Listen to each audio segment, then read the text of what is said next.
केजरीवाल दी बल्ले बल्ले हौली रखो स्पीड।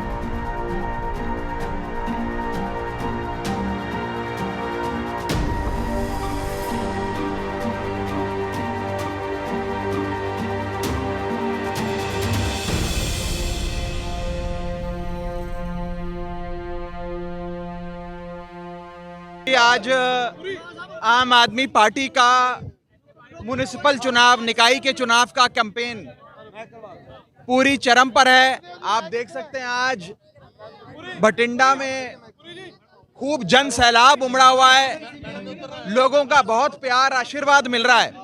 और मैं जहां जा रहा हूं वहां लोग एक ही बात कह रहे हैं कि हमने हर पार्टी को आजमा के देख लिया, सबको मौका दिया, बदल बदल के, कभी कांग्रेस को, कभी अकाली को, कभी भाजपा को, लेकिन सबने धोखा दिया है।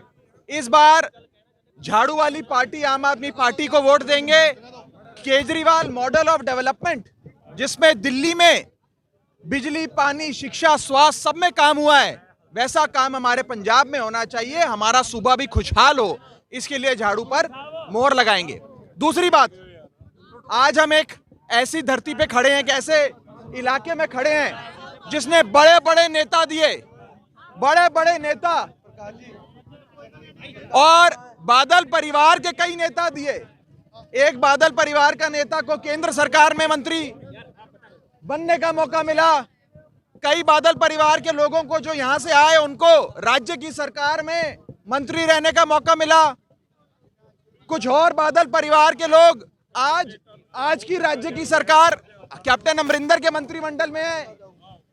हर बादल परिवार के व्यक्ति को भटिंडा की इस धरती ने मौका दिया, लेकिन भटिंडा में, हमारे इस पूरे इलाके में, और मैं कहूं पूरे मालवा में, कोई विकास नहीं हुआ, कोई काम नहीं हुआ। और मेरे को यह कहते हुए बिल्कुल भी गुरेज नहीं है कि बी फॉर बादल और बी फॉर बेड़ा गर्क, ये हालात आज बन गए हैं।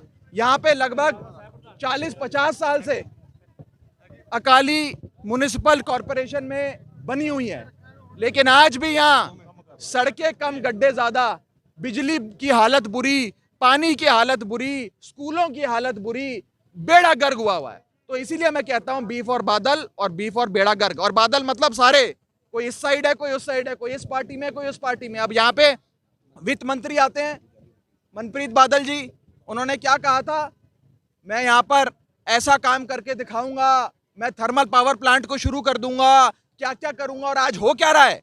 आज यहाँ जितना भ्रष्टाचार, जो हर काम करने पे टैक्स जनता पे लगाया जा रहा है, और टैक्स से मतलब ऑफिशियल टैक्स नहीं, अनऑफिशियल टैक्स जो चल रहा है, जो आप जानते हैं मैं कौन से टैक्स की बात कर रहा हूं, वो टैक्स लगाकर जनता का खून चूसा जा रहा है और इस पावन धरती को बर्बाद करने का काम इन सब पार्टियों ने मिलकर किया। इसीलिए ये धरती, अब यहाँ के लोग, अब इस सूबे की आवाम अब आम आदमी पार्टी की ओर बड़ी उम्मीद से देख रही है कि ये आम आदमी पार्टी है, नेक पार्टी, अच्छी पार्टी, अरविंद केजरीवाल ईमानदार नेता की पार्टी, ये कोई बढ़िया काम करेगी। इस बार सब रल मिलके झाड़ू का बटन दबाएंगे, आम आदमी पार्टी को वोट देंगे। देखिए, ये बात सच है कि हमारे सूबे के मानयोग मुख्यमंत्री साहब, राजा साहब, घबराए हुए हैं, डरे हुए हैं, और उनकी घबराहट सबसे ज्यादा आम आदमी पार्टी से है। इसीलिए कई जगह हमारे कैंडिडेट्स के पर्चे नहीं भरने दिए, नॉमिनेशन के कागज लेकर भाग गए, हमारे कैंडिडेट को डराने की, धमकाने की कोशिशें करी गई। लेकिन उसके बावजूद भी मैं कैप्टन साहब को कहना चाहता हूं कि हम पीठ दिखाकर भागने वालों में से नहीं हैं, डर के भागने वालों में से नहीं हैं, यहीं खड़े हैं।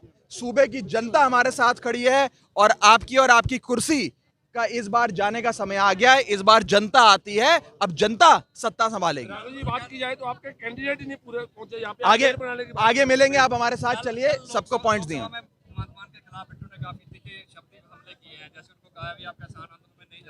क्या लगता है जो उनके द्वारा जो टिप्पणी की? देखिए, वो तो उल जलूल बातें करते रहते हैं, हम सब पिछले कई महीनों से देख रहे हैं। उनके बारे में मैं क्या कहूं, उनके बारे में बात करना भी फजूल है, कोई उनके बारे में बोलने की जरूरत नहीं। मोदी साहब ने बोला एमएसपी था और है और रहेगा। अब भाई ये बड़ा अजीब सा बयान है। एमएसपी था, एमएसपी है, एमएसपी रहेगा, ये कहते हैं प्रधानमंत्री मोदी जी। अब मुझे एक बात बताओ, जब किसान अपनी फसल बेचने जाएगा और एमएसपी मान लीजिए उसकी एक फसल की 800 रुपए है और बाजार में जाता है बेचने, मंडी में जाता है, तो मंडी में उसको या मंडी के बाहर उसको 400 रुपए मिलते हैं 800 की जगह, तो किसान कहेगा कि मेरे प्रधानमंत्री ने कहा है कि 800 रुपए की है एमएसपी, तो एमएसपी पे खरीदो। तो जो खरीदार होगा, जो व्यापारी होगा, वो बोलेगा कानून दिखा, तो किसान बोलेगा जी कानून तो नहीं है, लेकिन ये यूट्यूब पे प्रधानमंत्री जी का भाषण है, ये भाषण सुन के मेरे को एमएसपी दे दो, क्योंकि यूट्यूब पे जो प्रधानमंत्री का भाषण है उसमें मोदी जी कह रहे हैं कि एमएसपी था, एमएसपी है, एमएसपी रहेगा। क्या भाषणों से आप सरकार चला सकते हैं? मैं ये कहना चाहता हूं कि जहां तक भाजपा सरकार की बात है, उनका भाषण ही उनका शासन है और कुछ नहीं है, सिर्फ भाषण ही शासन है। राघव जी जो आंदोलन कर रहे हैं परजीवी है, बहुत सारे लोग निकले हैं आंदोलन जीवी। देखिए, ये लोग प्रोपेगेंडा जीवी हैं, ये लोग प्रोपेगेंडा पे जीते हैं।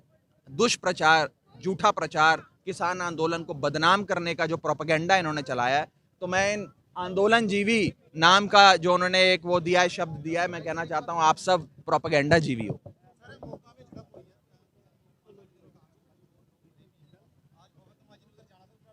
देखिए, हम लोग शांति भाईचारे वाले लोग हैं, सब लोगों को साथ मिलकर प्यार से रहना चाहिए और फ्री एंड फेयर इलेक्शंस हमारे लोकतंत्र की आत्मा है, उस आत्मा से अगर खिलवाड़ होगा तो गलत होगा।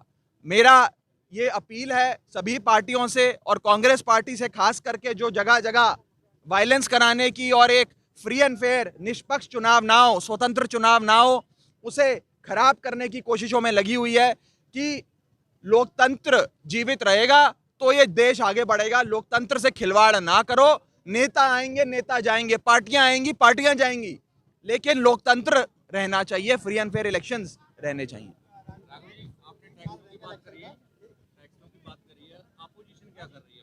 देखिए, ऑपोजिशन इस मुद्दे को सड़क से लेकर, विधानसभा से लेकर संसद तक उठा रही है।